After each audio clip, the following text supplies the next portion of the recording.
corazones, que así podamos recibir la palabra hoy. Vamos a orar.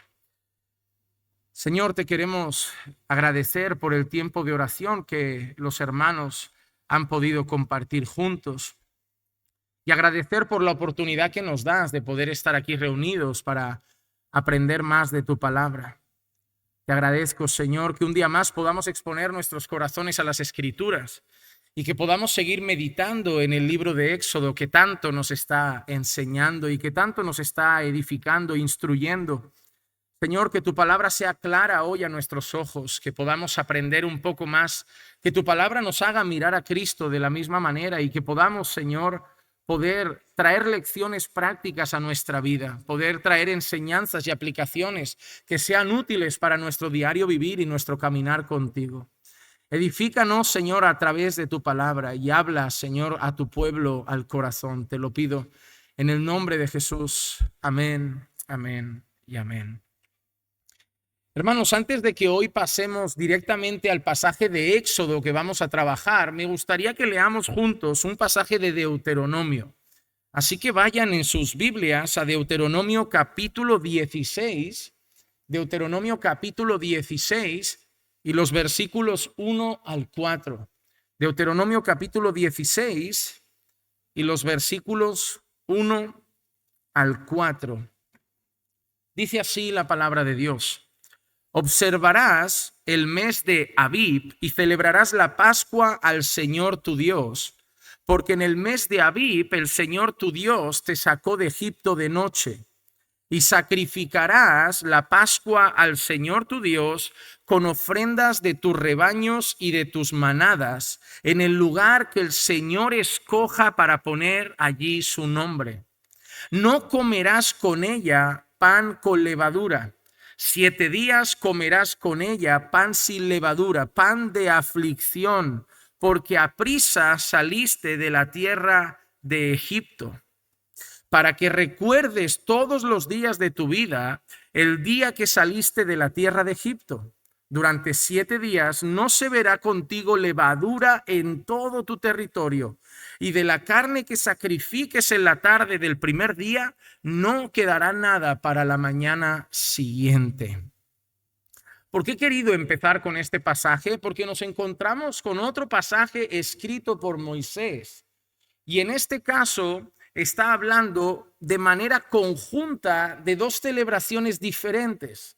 La semana pasada nosotros vimos la institución de la Pascua y es lo primero que se encuentra en Éxodo capítulo 12.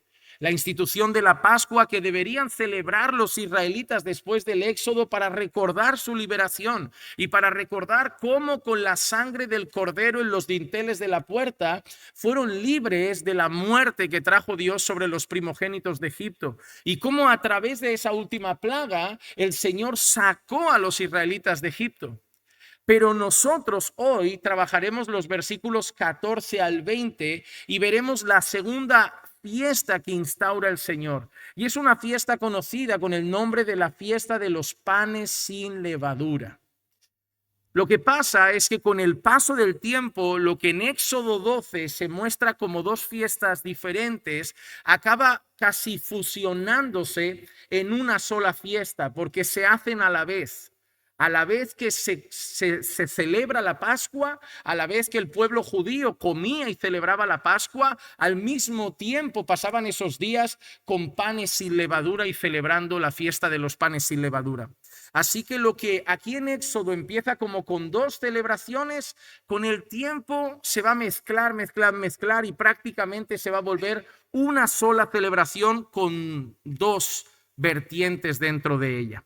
Pero antes de que hoy analicemos cómo es esa fiesta de los panes sin levadura y sobre todo de qué nos sirve a nosotros esa fiesta. Porque a veces leemos el Antiguo Testamento y una pregunta que nos tenemos que hacer nosotros cuando leemos el Antiguo Testamento de manera sencilla y coloquial es la siguiente: ¿y de qué me sirve eso a mí? Ni estaba en Egipto, ni soy judío, ni yo he tenido el éxodo de la misma manera. Yo no estoy ahí, yo no celebro la Pascua, yo no sacrifico corderos, yo no pongo sangre en los dinteles de mi puerta en una fecha señalada. Entonces, una de las preguntas que nos tenemos que hacer es: ¿de qué nos vale a nosotros eso? ¿Hay alguna aplicación de la fiesta de los panes sin levadura para nosotros? ¿Tiene alguna relación con nuestra fe? ¿Tiene alguna relación con el cristianismo? ¿Y nos lleva a Cristo de alguna manera? Eso es lo que hoy vamos a ver mientras leemos y vamos yendo a ver el Nuevo Testamento también, algunas similitudes. Pero antes me gustaría hacer una meditación. Hoy me gustaría empezar con la historia de un hombre. La meditación tiene que ver con un hombre que pasó preso 10 años de su vida. Un hombre que estuvo 10 años juzgado, pero de manera injusta. Un hombre que había sido condenado a estar preso por toda la vida de manera injusta. Había habido un error en el juicio, no habían sido honestos los testigos y de manera completamente injusta y sin pruebas reales fue condenado a pasar el resto de su vida en prisión. Pero a los 10 años y fruto de un buen abogado, ese hombre se descubrió que era inocente y llegaron ante él con la gran noticia, una carta que decía que él era inocente y que desde ese mismo día se podía ir a casa. Ese hombre era un tiempo muy antiguo y en la cárcel estaba atado sus pies con unos grilletes para que no tuviera mucha movilidad, con unas pequeñas cadenas. Y cuando le dan la carta de libertad, el carcelero llega a ese hombre, coge la llave, le quita las cadenas de los pies y le dice, ya te puedes ir. Y cuando ese hombre se iba de la cárcel, de repente mira atrás y da un paso atrás, vuelve, se agacha, coge la cadena, se la pone sobre sus hombros y se va. Y el carcelero, cuando lo ve marcharse, le pregunta como un poco dubitativo, perdone, ¿por qué se lleva usted las cadenas? Y el hombre le dijo una cosa muy curiosa, porque he vivido 10 años con ellas y ahora no me imagino la vida sin ellas.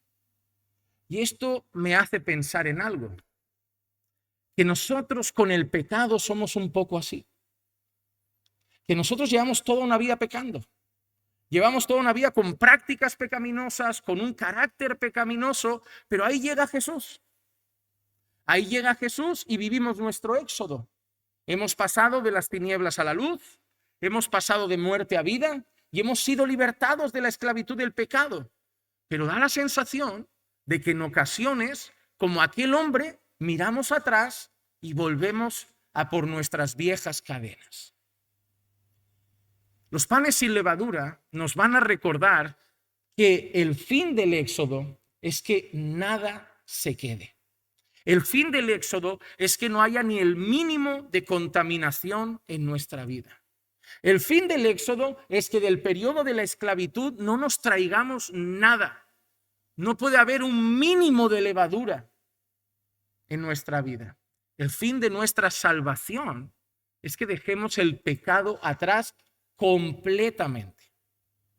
Cristo nos hizo libres no para regresar cada tarde a por algunas cadenas del pasado, la cadena de la mentira, la cadena del orgullo, la cadena del mal carácter, la cadena de la soberbia, la cadena de la inmoralidad. No, Cristo nos hizo libres para que no tomásemos más esas cadenas.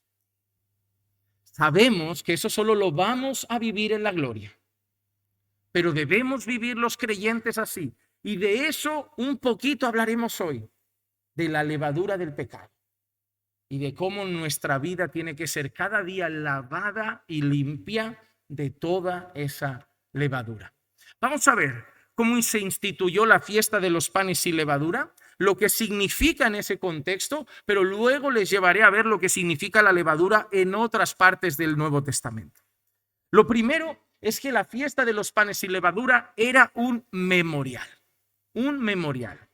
Éxodo capítulo 12, versículo 14 dice así: y este os será día memorable, y lo celebraréis como fiesta al Señor. Lo celebraréis por todas vuestras generaciones como ordenanza perpetua. Ojo, quiero añadir una cosa importante. En el Antiguo Testamento te vas a encontrar en más de una ocasión esa expresión, como ordenanza perpetua. A mí hay personas, sobre todo gente judaizante que todavía quiere quedarse anclado al Antiguo Testamento, que a veces van a buscar esos versículos que dicen, pero mira lo que dice el Señor, que este mandamiento era una ordenanza perpetua. Pero hermanos, Cuando nosotros leemos en el Antiguo Testamento esa frase, ordenanza perpetua, nosotros solamente tenemos que seguir leyendo la Biblia para darnos cuenta poco tiempo, bastante tiempo después, en el Nuevo Testamento y bajo el Nuevo Pacto, que esas cosas quedaron atrás. Nosotros hoy no celebramos la fiesta de los panes sin levadura y nosotros no celebramos como los judíos la Pascua. Nosotros tampoco tenemos los sacerdotes que tenían ellos, los sacerdotes que tenían que ser de una tribu en particular, de una familia en particular. Nosotros ya no tenemos esas cosas. Nosotros ya no sacrificamos corderos.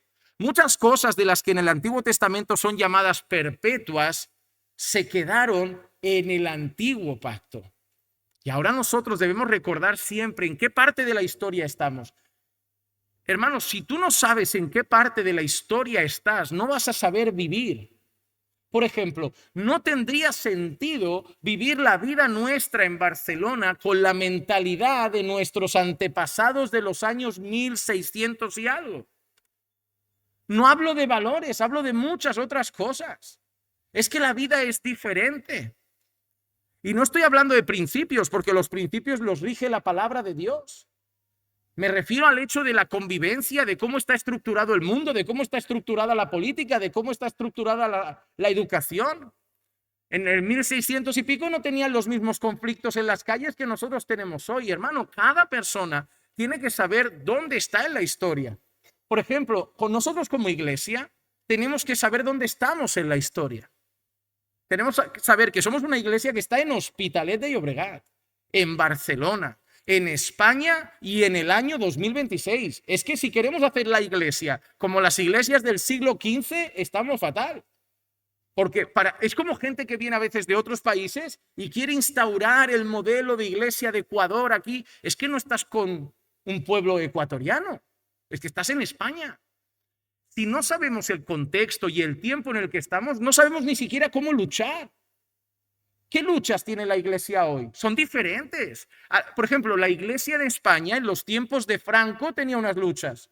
La persecución religiosa. ¿Nosotros la tenemos? No. No la tenemos realmente. Podemos hacer culto, estamos aquí hoy tan tranquilos y no tenemos miedo de que aparezca la Guardia Civil a cerrar el templo. Pero hoy tenemos la lucha de la ideología de género. Hoy tenemos la lucha del feminismo, hoy tenemos la lucha de una sociedad que ha desestructurado a los hombres, a las mujeres, que han invertido los roles. Esa es nuestra lucha. Y como iglesia tenemos que saber dónde estamos y cuál es nuestra batalla, porque si no, no tendremos sentido.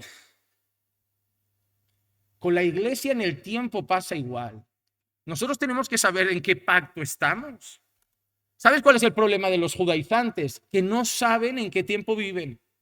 Que quieren vivir el antiguo pacto estando en el nuevo pacto. O a veces quieren fusionar los dos pactos, pero no, el Señor es claro en el libro de Hebreos, que ese antiguo pacto pasó y que tenemos uno nuevo y que si hay uno nuevo, el otro ya no está. Y que el nuevo además está basado en mejores promesas. Así que lo primero es que tenemos que saber en qué lado de la historia nos encontramos.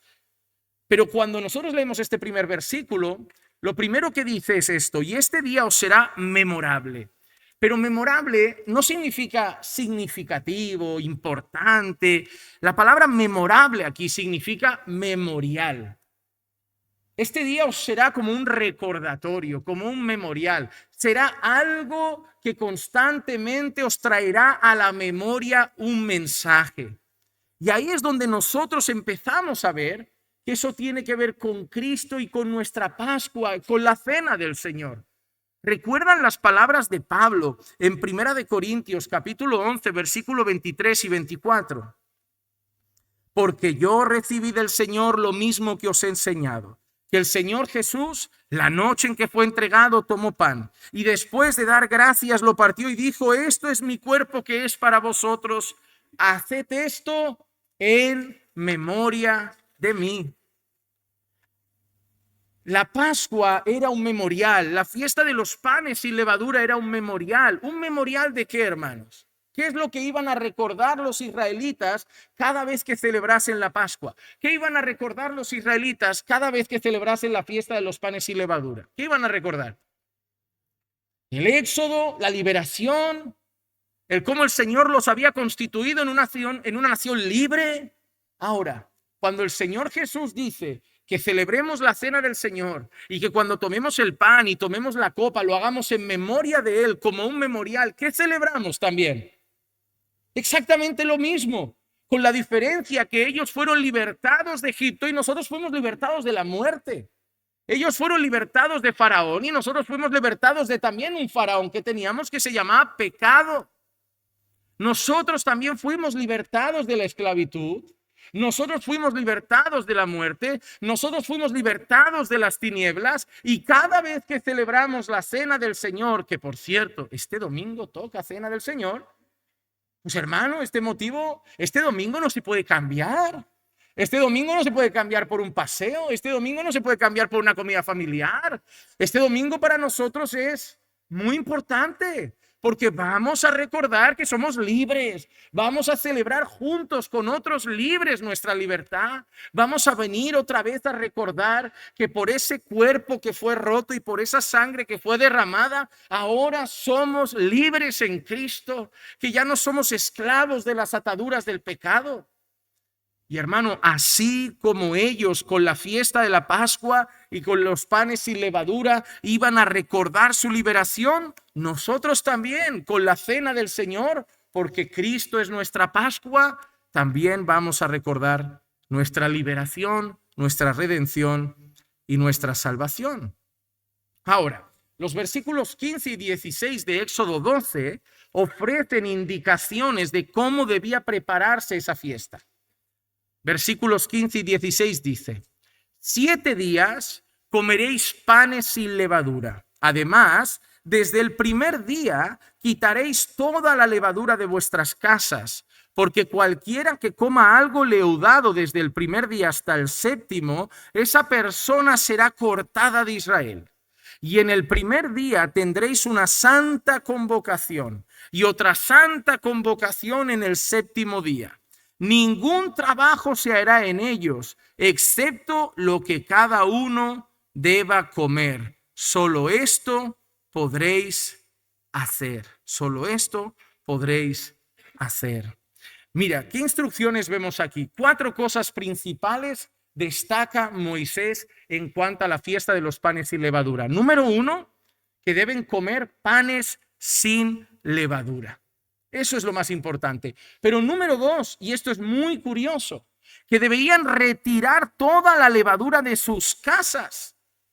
Es decir, no solo no podías comer pan sin levadura, sino que además no podías permitir la levadura en tu casa. Es decir, no solo tú no ibas a comer pan sin levadura, sino que en tu casa no tenía que haber levadura, no podía haber acceso a la levadura. La levadura tenía que ser erradicada de la casa en todo ese periodo. Número 3, esto es serio. El que comiese pan leudado, el que incumpliese eso, el que tomase levadura, sería cortado de Israel. Automáticamente sería cortado de la nación de Israel. Y número 4, el día primero y el día séptimo eran días de santa convocación. Eran días donde se iban a reunir en asamblea, reunir como pueblo y se volverían santa convocación. Ahora, ¿qué representa la levadura en las Escrituras? Porque la palabra levadura para Pablo es muy importante. Hermanos, ¿de dónde viene Pablo? Pablo era griego. ¿Era griego Pablo? No. ¿Era qué? Judío.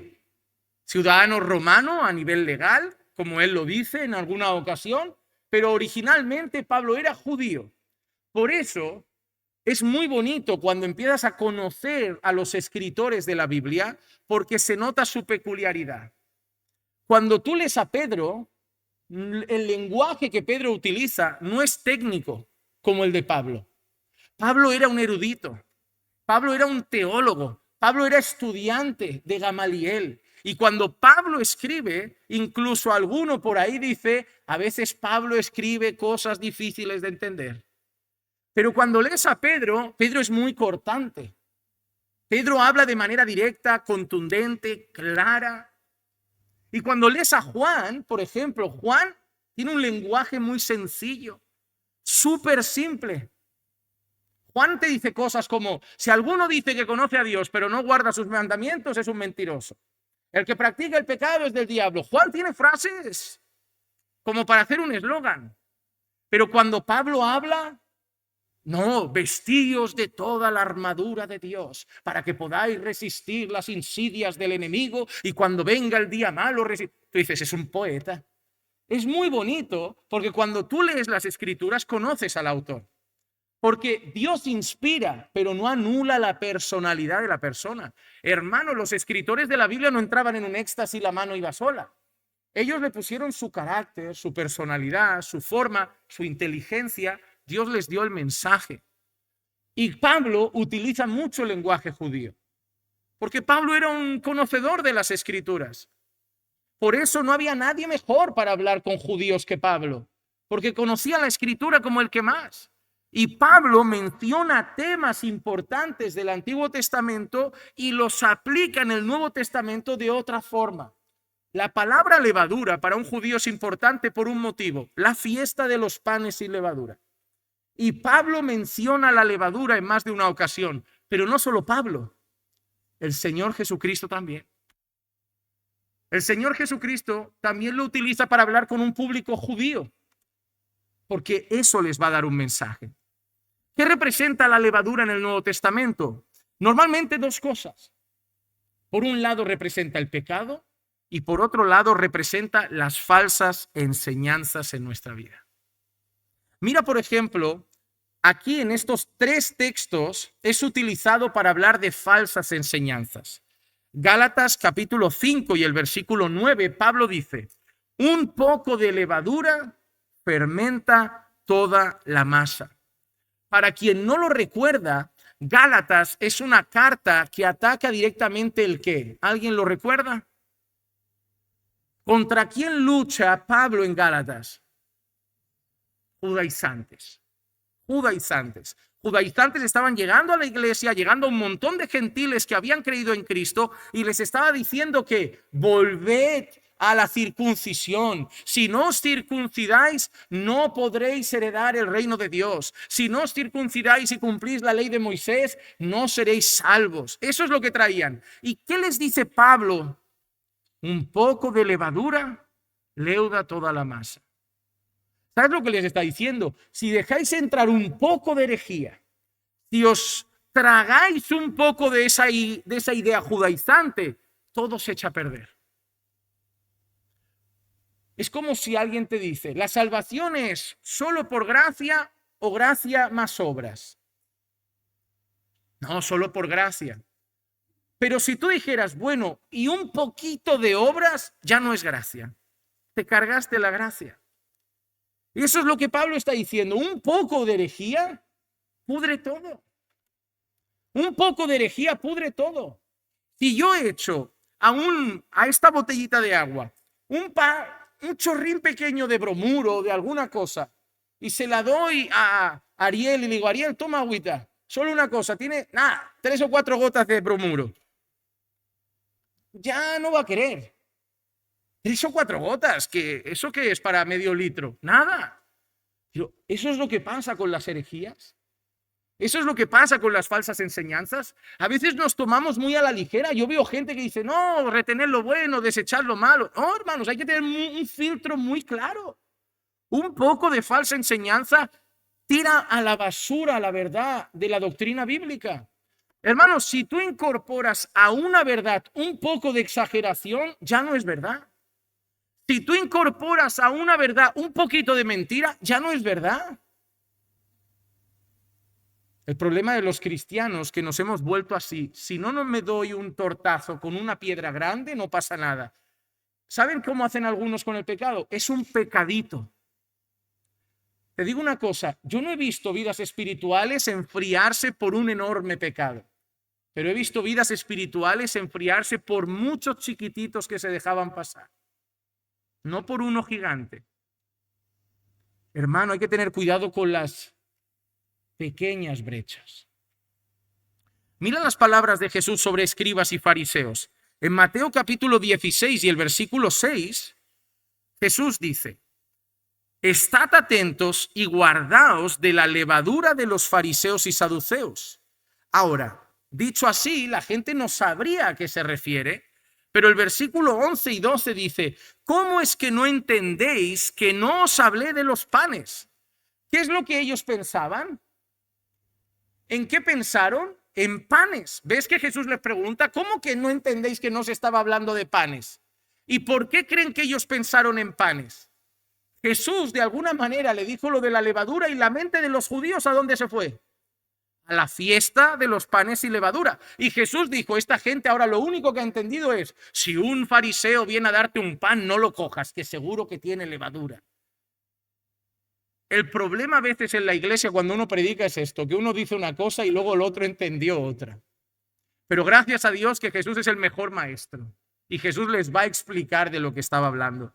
Dice, pero guardaos de la levadura de los fariseos y saduceos. Entonces entendieron que no les había dicho que se guardaran de la levadura de los panes, sino de la enseñanza de los fariseos y los saduceos. Hermano, mira qué importante es esto que te voy a recordar. Cuando tú leas la Biblia, no se trata de lo que tú entiendes, se trata de lo que la Biblia quiere decir. Porque imagínate que Jesús no lo explica. Y Jesús solo dice, guardaos de la levadura de los fariseos y saduceos. Seguro que se van muchos a casa y a lo mejor hacen la típica reunión de cristianos que dice, ¿y a ti qué te ha dicho el Señor con esa frase? A mí me ha dicho que no me fíe de los fariseos. Y a ti, a mí me ha dicho que no coma en su mesa. Y a ti, a mí me ha dicho que no coja el pan cuando me lo brinden. Ese es el problema, porque hay mucha gente que va a las casas, lee un pasaje y la pregunta que luego se hacen en corrillo es, bueno, ahora que cada uno diga lo que el Señor le ha dicho. Esa no es la pregunta cuando leemos la Biblia. Cuando leemos la Biblia no es que cada uno diga lo que a mí me ha dicho el Señor. La pregunta es, ¿qué ha dicho el Señor? El Señor ha dicho una cosa, no ha dicho 10. Ha dicho una. Aquí el Señor no dijo que no comieran del pan. Aquí el Señor no dijo nada de levadura. Esto no tenía nada que ver ni con pan, ni con levadura, ni con un horno. Esto tenía que ver con una enseñanza. Hermano, cuando tú leas la Biblia, tu trabajo no es ver qué interpretas tú. Tu trabajo es averiguar qué quiere decir Dios. Porque Dios no ha dado 20 mensajes, Dios ha dado un mensaje y nuestra responsabilidad es entender el mensaje que Dios ha dado. De ahí el arte de estudiar la Biblia con delicadeza. Así que Jesús les enseña que de lo que se tenían que guardar era de la falsa enseñanza de los escribas y de los saduceos, de los fariseos y de los saduceos. Así que la levadura en el Nuevo Testamento representa la falsa doctrina, pero también representa el pecado. Y mira qué interesante, mira qué interesante. Pablo ahora nos va a enseñar algo sobre esto, pero cuando hemos visto las indicaciones de la fiesta de los panes sin levadura, ¿qué ha dicho Moisés que debían hacer con aquella persona que comiera levadura en esos días? ¿Qué ha dicho Moisés que debían hacer? Cortarlo de la nación de Israel, es decir, excomulgarlo, ¿verdad? Excomulgarlo. Ahora vengan conmigo a leer un texto que conocemos, pero a lo mejor esto se nos había pasado por alto. Lean conmigo 1 Corintios capítulo 5. Vamos a leer primero el versículo 5. Entregad a ese tal a Satanás para la destrucción de su carne, a fin de que su espíritu sea salvo en el día del Señor Jesús. ¿Les viene a la mente este texto? Lo hemos trabajado en la iglesia más de una vez. Ese texto, entregad a Satanás, ¿qué significa?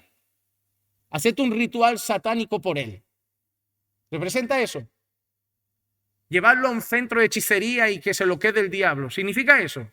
¿Qué significa entregar a Satanás? Excomulgad. Excomulgad. Eso es lo que significa. Dejadlo fuera. Excomulgadlo.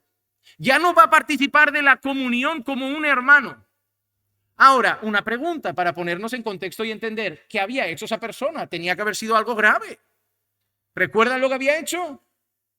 Se había acostado con la mujer de su padre, es decir, con su madrastra, ¿no? No era su madre, era una esposa de su padre. Y Pablo dice que eso no lo había visto ni entre los mundanos. Pero atentos, que después de emitir el juicio, después de decir que lo entreguen a Satanás, que lo excomulguen, de alguna manera, no sé si se dan cuenta que es como que lo corten de la nación de Israel. ¿Por qué? Por un pecado. Mira lo que Pablo va a decir en el versículo 6 al 8 del mismo capítulo. Mira, así sigue el texto. Vuestra jactancia no es buena. Mira que les va a preguntar. ¿No sabéis que un poco de levadura fermenta toda la masa? ¿Tú crees que está hablando de levadura? ¿Tú crees que está hablando de panes? ¿De bizcochos? ¿De unas magdalenas caseras? ¿De qué está hablando? ¿De qué ha hablado antes? ¿Qué había hecho ese hombre? Pecar. ¿Qué habían ignorado los corintios? El pecado, habían mirado a otro lado. ¿Y sabes qué les está diciendo Pablo? Si así tratáis el pecado, se acabará pudriendo toda la iglesia. Porque empiezas dejando un pecado sin tratar y acabas corrompiendo toda la iglesia. ¿Y qué hace Pablo con el hombre que ha pecado? Lo entrega a Satanás. El pecado, Pablo lo llama aquí levadura. Entonces, de alguna manera, si se dan cuenta, Pablo dice, el que ha comido levadura se ha quitado de Israel. De alguna manera, Pablo dice, por el pecado cometido, sacadlo de la iglesia. ¿Te has dado cuenta? Seguimos siendo el pueblo de Dios y seguimos teniendo las mismas normas. Se nos llama las mismas cosas. Tanto en el Antiguo Testamento como en el Nuevo Testamento, Dios dice, nación santa. Y el Señor trae esa orden de disciplina bíblica para no permitir la levadura del pecado en la iglesia. Mira cómo sigue Pablo. Limpiad la levadura vieja para que seáis masa nueva, así como lo sois sin levadura. Hermano, tú y yo, ¿qué masa somos ahora? Ya no somos masa vieja. ¿Cuál era la masa vieja? La masa llena de levadura. ¿Y cuál era esa levadura? Era la masa llena de pecado. Pero ahora vino Cristo y en Cristo somos nueva criatura, pero también somos nueva masa. ¿Y cómo es esta masa? Sin levadura. Tristemente tenemos luchas, pero ¿qué debemos hacer? Limpiarnos de la levadura del pecado. Así como en la fiesta de los panes sin levadura, ellos tenían que sacar la levadura de toda la casa, nosotros tenemos que sacar la levadura de toda nuestra vida. Y déjame decirte otra cosa interesante. Ellos no solo no podían comer pan sin levadura, sino que no podían tener levadura. ¿Dónde esos días? En la casa. Hermano, guárdate lo que te digo en el corazón. Tú no eres responsable solo de no pecar. Tú no puedes dejar que haya pecado en tu casa. Si tú eres el dueño de esa casa, porque entiendo que hay contexto, pastor, yo vivo en un piso, solo alquilo una habitación, es otra cosa. Pero hablamos de quien vive en su casa y que, por ejemplo, ahí vive su hija o su hijo. Tú no puedes dejar levadura en casa. Y no te estoy hablando de bizcocho. Te estoy hablando de pecado. Tú no puedes dejar que tu hija que vive en tu casa peque contra Dios. Tú no puedes dejar que tu hijo que vive en tu casa peque contra Dios. Tú no puedes dejar que aquella persona a la que le alquilas una habitación en tu casa peque contra Dios. Es tu casa. Y tú eres responsable de no comer pan con levadura, pero al mismo tiempo eres responsable de quitar la levadura de tu casa. Porque no solo tu vida es del Señor, tu casa debe ser del Señor. Ese es el problema de muchos padres hoy, que quieren ser ellos del Señor y se olvidan que su casa debe ser del Señor. Su casa debe ser del Señor. Hermano, yo no gobierno en España, pero yo gobierno en mi casa. Así debemos entender la vida. Hermano, yo no puedo cambiar España. España, otros toman decisiones, otros votan, otros deciden al presidente, otros. Yo no puedo cambiar España, pero junto a mi esposa podemos gobernar nuestra pequeña nación. Y nuestra pequeña nación es nuestra casa, no hay más. Ni siquiera gobierno aquí. Aquí todos como iglesia tenemos responsabilidad de no dejar levadura. No son los pastores, es la iglesia. Y tú en algún momento en la iglesia ves levadura, Tienes que esforzarte para que en esta iglesia seamos una masa sin levadura, sin pecado. Porque si no, Jesús dice, si tu hermano peca contra ti, si tu hermano peca, ve y repréndelo a solas. Si te escucha, todo bien. Si no te escucha, ve con 2 o 3 más. Si escucha, pues genial, pero si no escucha, dilo a la iglesia. Y si no hace caso y quiere seguir comiendo levadura, tenlo por gentil y publicano, córtalo de la nación. Hermano, si al final hay unas bases, tanto en el antiguo pacto como el nuevo, que son similares. La santidad a la que Dios llama a su pueblo. Y es nuestra responsabilidad.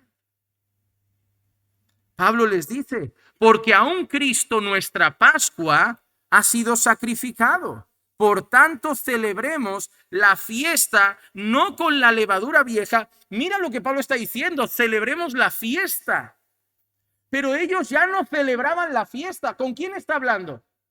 Con los corintios. ¿Tú crees que en la iglesia de Ciudad de Corinto celebraban la fiesta de los panes sin levadura? No, esa gente comía sacrificado a los ídolos. Pero ahora los cristianos tenemos otra fiesta. ¿Y cuál es la fiesta que celebramos? Hermano, cada domingo que nos reunimos celebramos la fiesta de Cristo, la fiesta de nuestra salvación, la fiesta de nuestra redención, la fiesta de que fuimos alcanzados por el Evangelio. Cada día que venimos a adorar al Señor en asamblea, en familia, en santa convocación, venimos a celebrar una fiesta. El Señor nos hizo masa nueva. Nos hizo masa nueva. Dice, por tanto, celebremos la fiesta no con la levadura vieja ni con la de levadura de malicia y maldad, sino con panes, pero mira lo que dice ahora, con panes sin levadura, de sinceridad y verdad. Y ahí deja claro que esto no se trata de pan, porque dice, tenemos que quitarnos la masa vieja de maldad, la masa vieja de malicia, y tenemos que empezar a celebrar con masa nueva, con panes de verdad, con panes de sinceridad. No está hablando de pan, está hablando de vida, de carácter, de conducta. Y Pablo está haciendo un claro llamado a la santidad. Un claro llamado a la santidad. Pero el otro punto que hemos visto en las indicaciones de la celebración de la fiesta de los panes sin levadura es que el primer día y el séptimo día se tendría que hacer una santa convocación. Y hermano, ¿te has dado cuenta? De alguna manera, tú y yo vivimos una relación personal con Dios, ¿sí o no?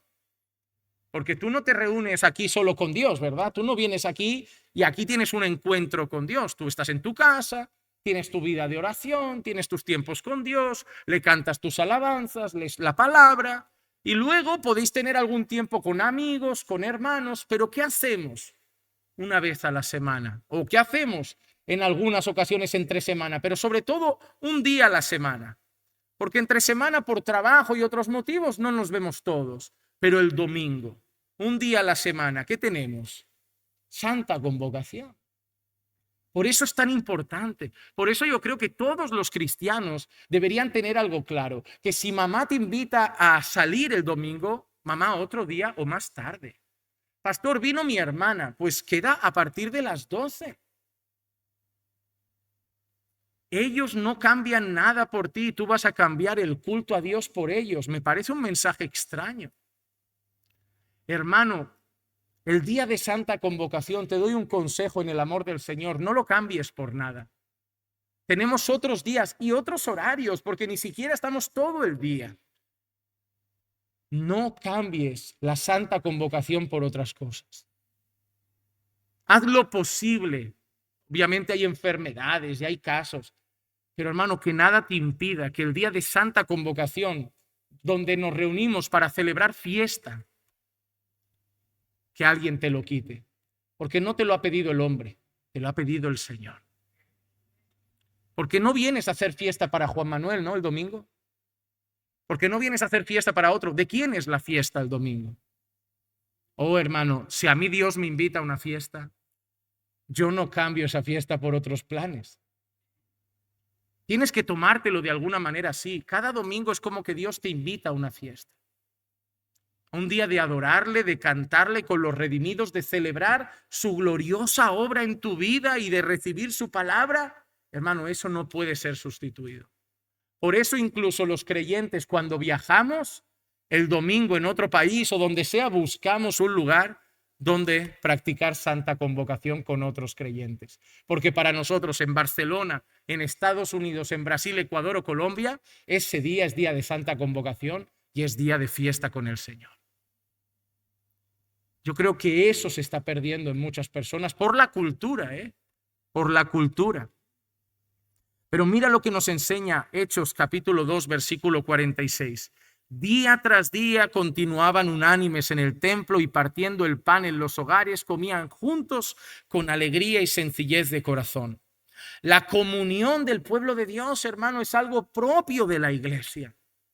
El tema de que se haga santa convocación nos recuerda algo, que vivimos una fe comunitaria. ¿Por qué se hace santa convocación? Porque no se trata de ti, se trata de la nación.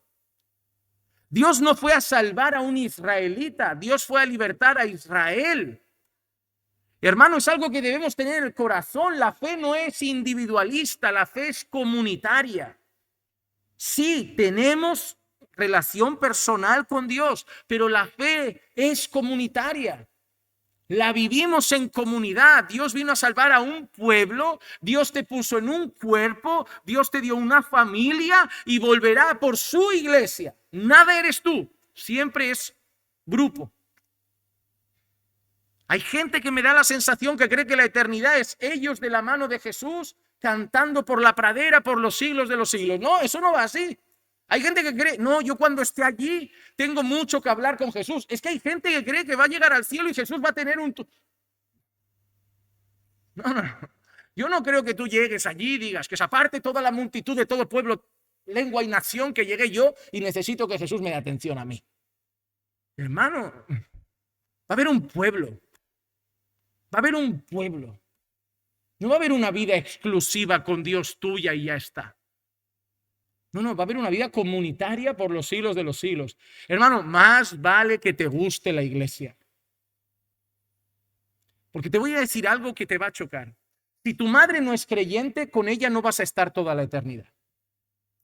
Si tu padre no es creyente, con él no vas a estar toda la eternidad. Si tu marido o tu mujer no es creyente, con ellos no vas a estar toda la eternidad. Y te digo más, mamá, si tu hijo no es creyente, con él tampoco vas a estar toda la eternidad. Pero ¿sabes con quién vas a estar toda la eternidad? Conmigo. Más vale que te caiga bien, porque no va a ser un año. Por los siglos de los siglos de los siglos de los siglos me vas a ver la cara. En gloria, pero la cara. Yo de ti me iría acostumbrando. Va a ser más fácil, sí, porque vas a ver la versión mejorada de Juan Manuel. Una versión pura, sin defecto. Pero tranquilos, que cuando yo os miro también pienso que será más fácil estar con vosotros. Porque todos aquí somos complicados. Gracias a Dios que en la gloria ya no habrá complicación. Pero hermanos, ya deberíamos ir practicando en la tierra estar con ellos. Ya deberíamos disfrutar un poquito en la tierra de lo que vamos a tener en la gloria. Por eso, algo que empezó en broma se volvió normal. Cada domingo cuando llegamos aquí, yo lo he hablado con hermanos, para mí es mi pedacito de cielo. Porque nuestra congregación, además, por la gracia de Dios, somos más como unas 25 nacionalidades. Y yo cada domingo me encuentro cantando con un pueblo de toda lengua, tribu y nación, compartiendo vida con gente que no nos une la sangre, pero sí la de Cristo. Para mí esto ya es como un anticipo de lo que voy a probar. Y te digo una cosa, yo no sé qué tanto disfrutáis afuera, pero cuando yo salgo a las calles, veo el pecado, tengo mis luchas, mis batallas, veo enfermedades, gente que muere, yo prefiero esto. Yo para mí el domingo es mi pequeño paraíso. Y digo, oh Señor, esto me demuestra que será tan hermoso lo que viviremos en la gloria. Tan hermoso. Hermano, disfrutemos la santa convocación porque es un regalo de Dios. Un mandato de Dios y un regalo de Dios. Ahora, mira qué interesante porque el versículo 17 nos dice algo también muy importante. Nos dice que lo que celebramos es una redención recibida, no conquistada. Éxodo 12:17 dice, guardaréis también la fiesta de los panes sin levadura, porque en ese mismo día saqué yo vuestros ejércitos de la tierra de Egipto. Por tanto, guardaréis este día por todas vuestras generaciones como ordenanza perpetua. Pero aquí hay una cosa interesante, que el Señor ha dejado algo claro. Ese día saqué, ¿qué pone? Saqué yo. El Señor dice, aquí nadie piense que se ha libertado solo, que aquí nadie piense que se ha ganado la libertad, que aquí nadie piense que ha corrido mucho y Faraón no lo ha alcanzado, que cada vez que celebréis esto recordéis que saqué yo a Israel de Egipto. Hermano, cada domingo cuando nos reunimos recordamos que nos salvó Él. No nos salvamos nosotros, nos salvó el Señor. Nos salvó el Señor. Mira lo que dice Efesios capítulo 2, versículos 1 al 5. Y lee atentamente conmigo. Y Él os dio vida. ¿Quién dio vida? El Señor. No nos dimos vida a nosotros. A mí me hace... Es peculiar cuando hay gente que yo estoy hablando, hay gente que le estoy enseñando las primeras cosas de la fe y hablamos del nuevo nacimiento y llego a Nicodemo y le digo, mira, quien no nace de nuevo no puede ver el reino de Dios. Y de ahí algunos que hacen esta pregunta, y pastor, ¿y cómo puedo nacer de nuevo? Y siempre me hace gracia las caras que me ponen cuando les digo, no puedes. A ver, pero si tengo que nacer de nuevo para salvarme, te pregunto, ¿cómo lo hago? Y me dices, no puedes, entonces, ¿qué me estás diciendo? Digo, que no te puedes salvar. Digo, pues, ¿para qué vengo a la iglesia? Digo, pues para que te salve Dios. Porque tú no puedes. Porque esa es la cuestión del cristianismo, que no nos podemos salvar y por eso Dios envió a su Hijo. Porque si nos pudiéramos salvar, hermano, Dios se ahorraba al Hijo.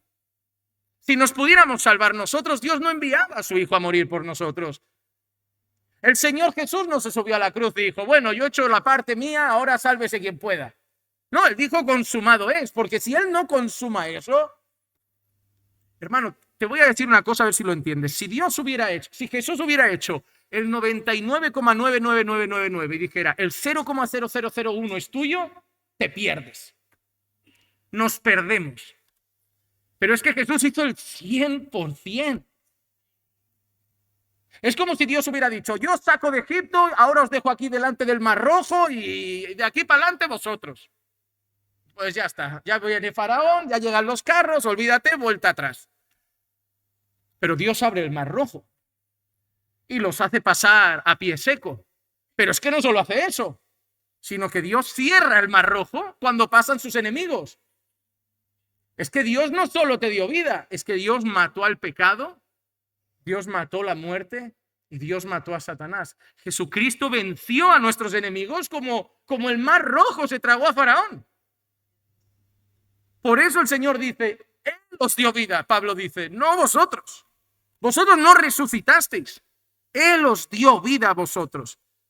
Pero ahora te voy a decir lo que tú y yo sí hacemos, porque en esta historia de la salvación tú y yo sí hacemos algo. Él da vida, pero ¿sabes qué hacemos tú y yo? Lee conmigo que te va a encantar. Que estabais muertos en delitos y pecados en los cuales, ¿qué dice? En los cuales, ¿qué dice? Anduvisteis. ¿Quién anduvo? ¿En qué? Eso es lo que tú y yo hemos hecho. Él nos dio vida. ¿Y qué has hecho tú y yo? Anduvimos en pecado. ¿Te has dado cuenta? Sí que hacemos algo. Como bien dijo un teólogo, lo único que hemos hecho es el pecado que hizo la salvación necesaria. No hemos hecho otra cosa. Mira, nosotros anduvimos en otro tiempo en pecados, según la corriente de este mundo, conforme el príncipe de la potestad del aire, el espíritu que ahora opera en los hijos de desobediencia. Mira qué feo, los hijos de desobediencia, qué gente mala, qué gente desobediente, qué gente rebelde a Dios. Pero mira lo que dice ahora, entre los cuales también todos nosotros en otro tiempo vivíamos en las pasiones de nuestra carne. Me encanta porque dices, no, mira, los hijos de desobediencia, y luego Pablo te suelta un zasca, como todos nosotros también éramos. Hermano, tú no has nacido bueno. Tú y yo somos tan malos como los que siguen ahí fuera. Tú y yo éramos tan malos, tan rebeldes, tan inmorales, tan orgullosos, tan iracundos, tan soberbios como todos los que siguen ahí. La diferencia entre ellos y nosotros es gracia. No hay otra, hermano. Si Dios, yo tengo una cosa muy clara, yo no sé si el resto tiene eso claro, pero si Dios decidiese hacer esto, hipotéticamente, Juan Manuel, mañana voy a hacer una cosa, mañana te saco mi espíritu y te dejo a ti solito. Si Dios hace eso, yo no tardo ni un día en arruinarme. No es que diga, no, poco a poco me echaré a perder. Yo no le doy ni una semana, porque yo sé que teniendo al Espíritu Santo ya tengo arduas batallas.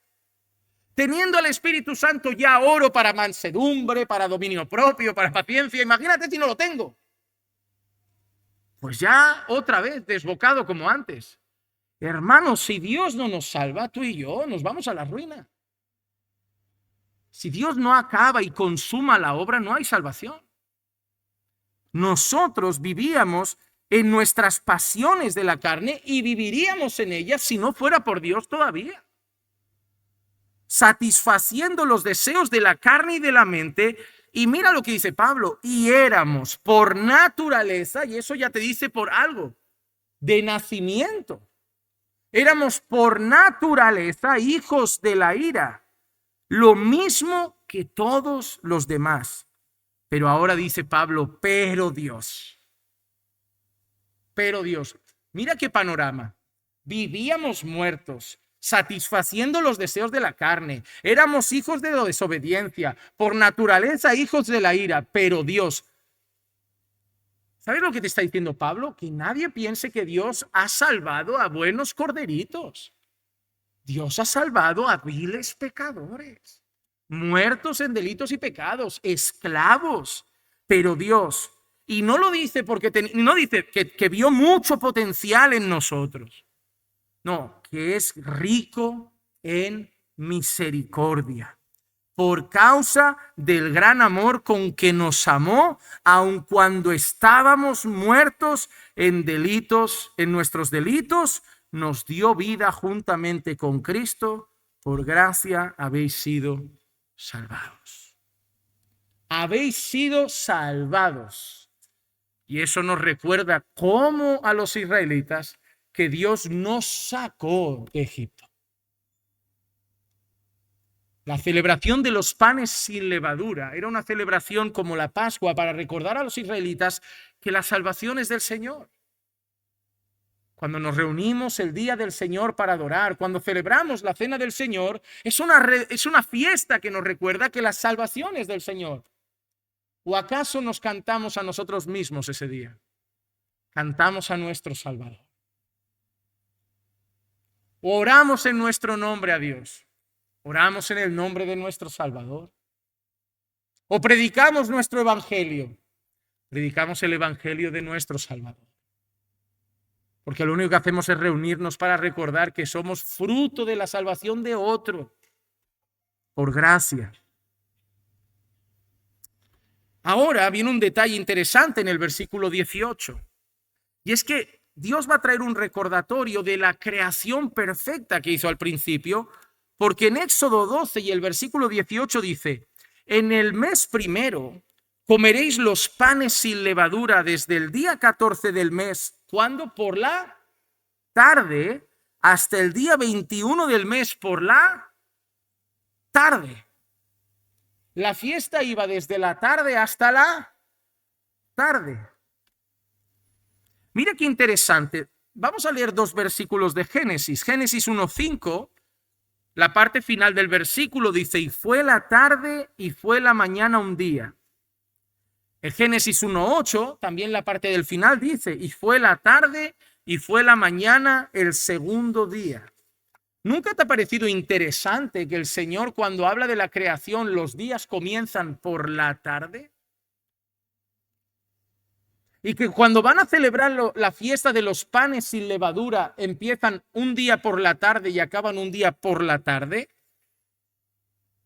Levítico capítulo 23 y el versículo 32 dice: será día de completo reposo para vosotros y humillaréis vuestras almas a los 9 días del mes por la tarde. Y mira lo que dice ahora: de una tarde a otra tarde guardaréis vuestro reposo.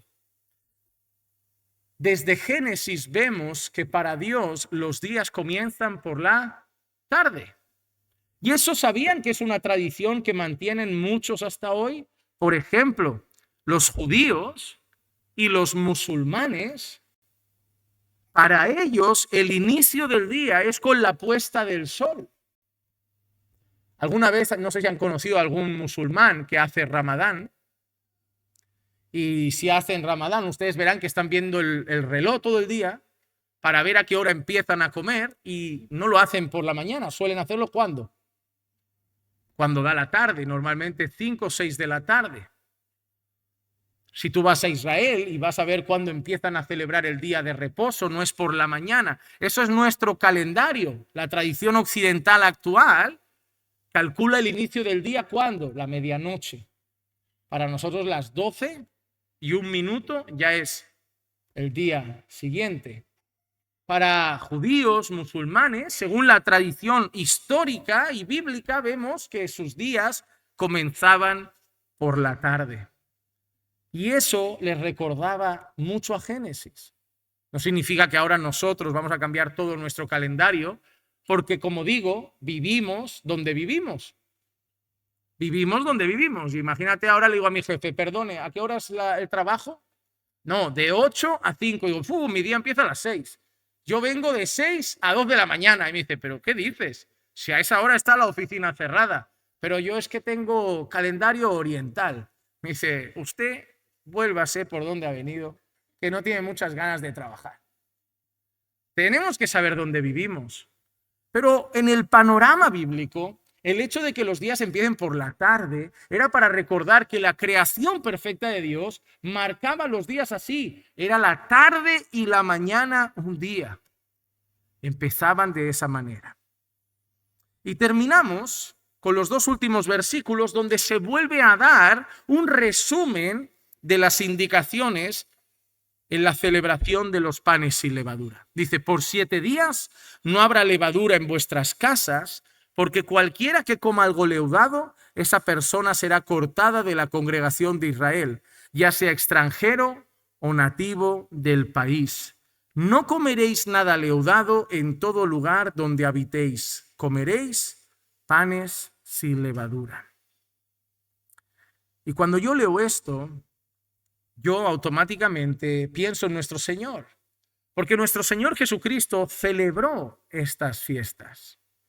Celebró estas fiestas. Por ejemplo, en Mateo 26, cuando llegamos al final del Evangelio, en el versículo 17 leemos así: el primer día de la fiesta de los panes sin levadura, se acercaron los discípulos a Jesús diciendo: ¿dónde quieres que te hagamos los preparativos para comer la Pascua?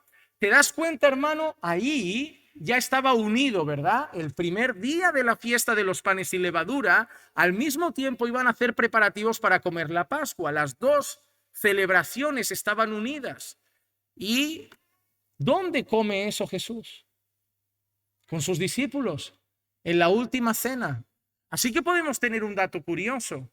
El pan que partió Jesús ese día era pan sin. Porque cuando Jesús hace las palabras que nosotros recordamos al celebrar la cena del Señor, coincide por el panorama bíblico con los días de la fiesta de los panes sin levadura y la Pascua.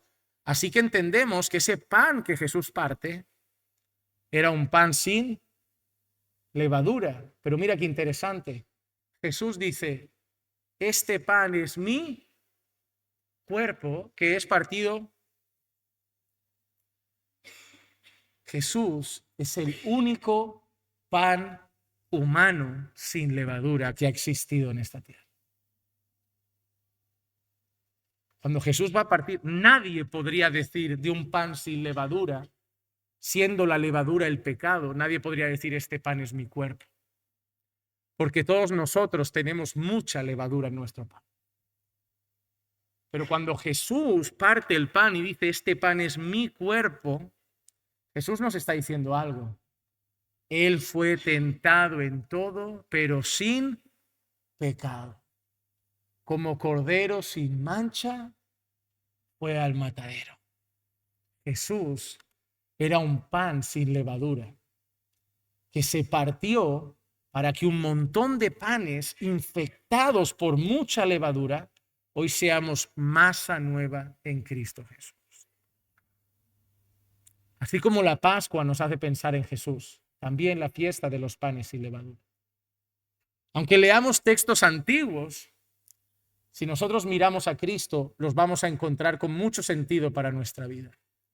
Porque no solo, hermanos, debemos recordar que Jesús es nuestro pan sin levadura, debemos recordar el llamado de Dios ahora a celebrar la fiesta sin levadura. Hermano, si tú eres nueva masa en Cristo, tienes que luchar para quitar cada día más y más la levadura de tu vida. Yo sé que tenemos luchas. Tu levadura se puede llamar orgullo.